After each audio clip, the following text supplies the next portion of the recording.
will be on the play. That hand does nothing, so we're definitely mulliganing that. That hand's a lot better. I mean, it's got a turn 2 Plague Stinger, and if we see 2 more lands, we're in great shape. Even if we don't, we've still got turn 2 Plague Stinger, and we've got an Untamed Might to back it up. It doesn't look like his deck is particularly quick. No, he's starting with the Silver Clive Staff. That's not really an issue for us. So we've drawn 1 land. It's green, so it's fantastic. If we see another land, we're in really good shape.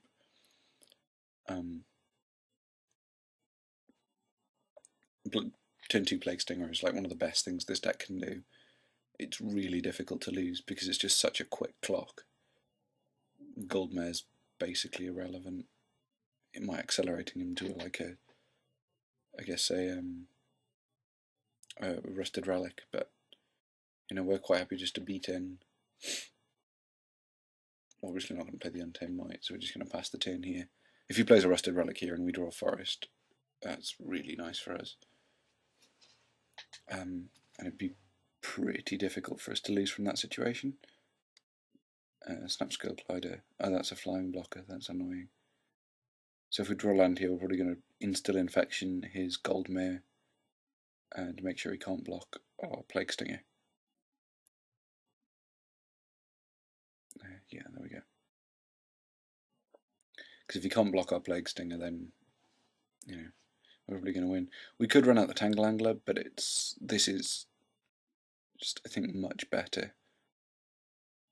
Because if he can't block the Plague Stinger, he'll be dead in like 3 turns. Because we can cast the Untamed Might.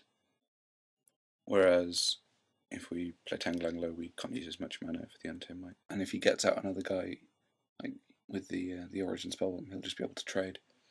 Plus we drew a card, and the Skin Render's going to be really nice. So he's given it flying again, but we can just Skin Render, kill his guy, and he's basically dead next turn. So we're quite happy to Skin Render and just kill his guy.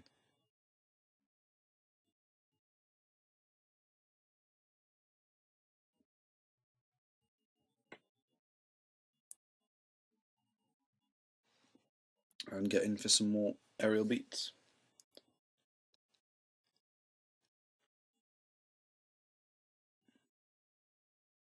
So this will put him to 3 poison counters.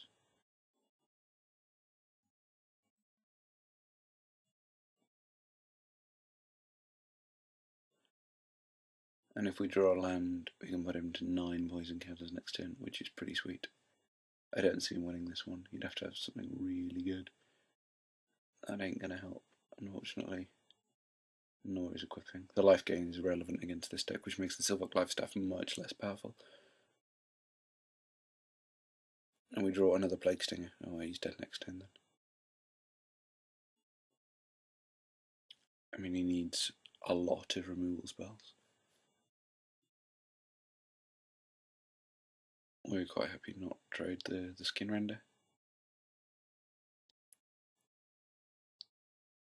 I mean, if he plays planes here, it's awkward because the Auric Replica is actually quite good in that situation because it means that the Untamed Might is blanked, but he doesn't seem to have a planes, which is great news for us. Well, yeah, we're quite happy to take the damage. That's fine. It tells us he's not worried about Tainted Strike, which is good, and he's dead.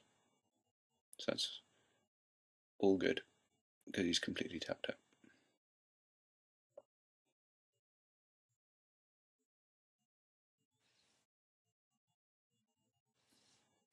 So massive Tainted Strike,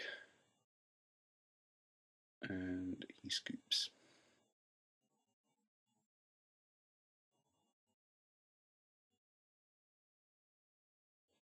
Again, no changes. It looks like his deck might not be as strong as it looked in the first game. Pretty awkward draw that game. And our Instill Infection on the Goldmare meant that he couldn't really accelerate out or block our Plague Stinger, which was crucial. We used the Auric Replica. So that is an excellent hand against his deck. Like the turn 3 Told You Lad Fallen could just go all the way, and if it's backed up with an Untamed Might, we're in pretty good shape, I think.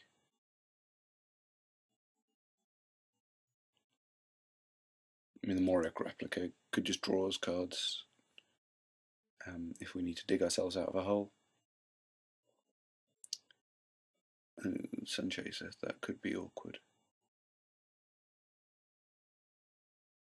So we could play the Plague Stinger, but I think I'm going to stick to the plan and run out the Coppermere.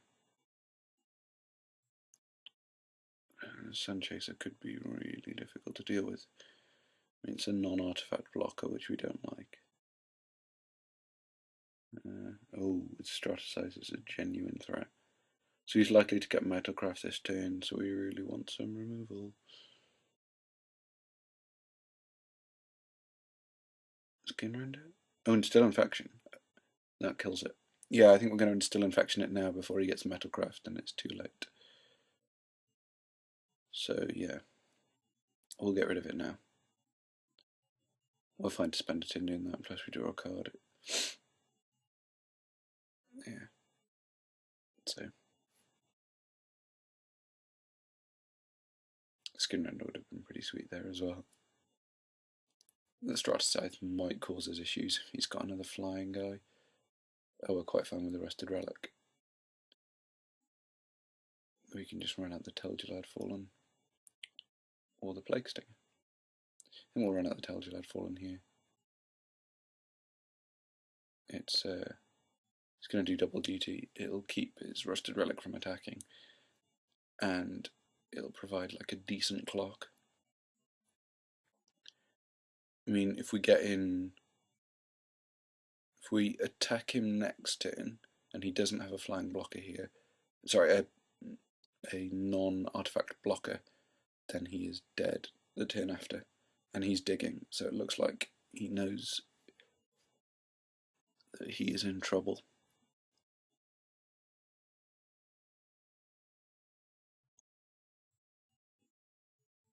He's not going to attack.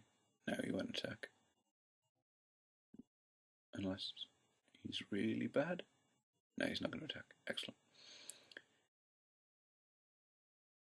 That's an awkward barbed battle gear. That occasionally happens in the Infect deck.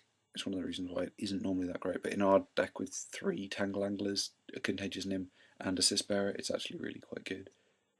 I'm happy just to get in with the Telgelad Fallen,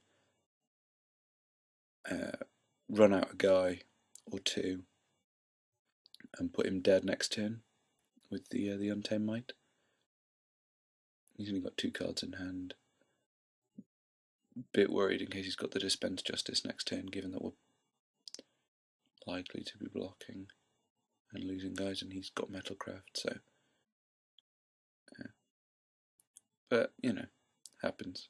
He probably doesn't have the Galvanic Blast because he tapped his mana not leaving red open. So Dispense Justice, I guess like Soul Parry, but it's so unlikely he would play it.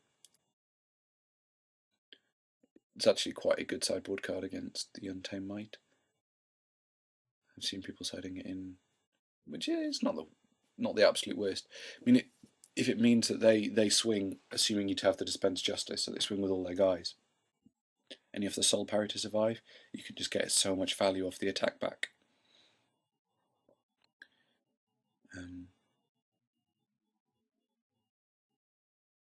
I'm quite happy to leave some mana open. So he thinks we've got like an Instill Infection or something, I guess, and doesn't want to equip the Scythe to the Mere. Nobody does it anyway. He's still going to get in. We're not really that bothered. The more mana he's tapping on his turn, the less likely it is that he has the Dispense Justice. I guess...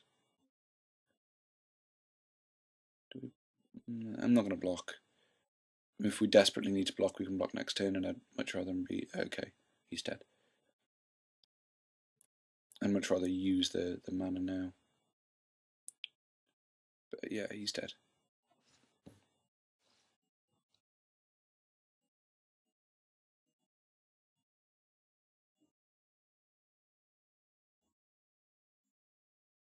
So yeah, just get in with it, our guys. So the protection of artifacts is even more relevant now, because it means that even if he could, he wouldn't have been able to prevent the damage from the Auric replica. It doesn't matter because he's completely tapped out. And we even, whatever, we can still leave the copper mirror untapped. Make sure it's still lethal there.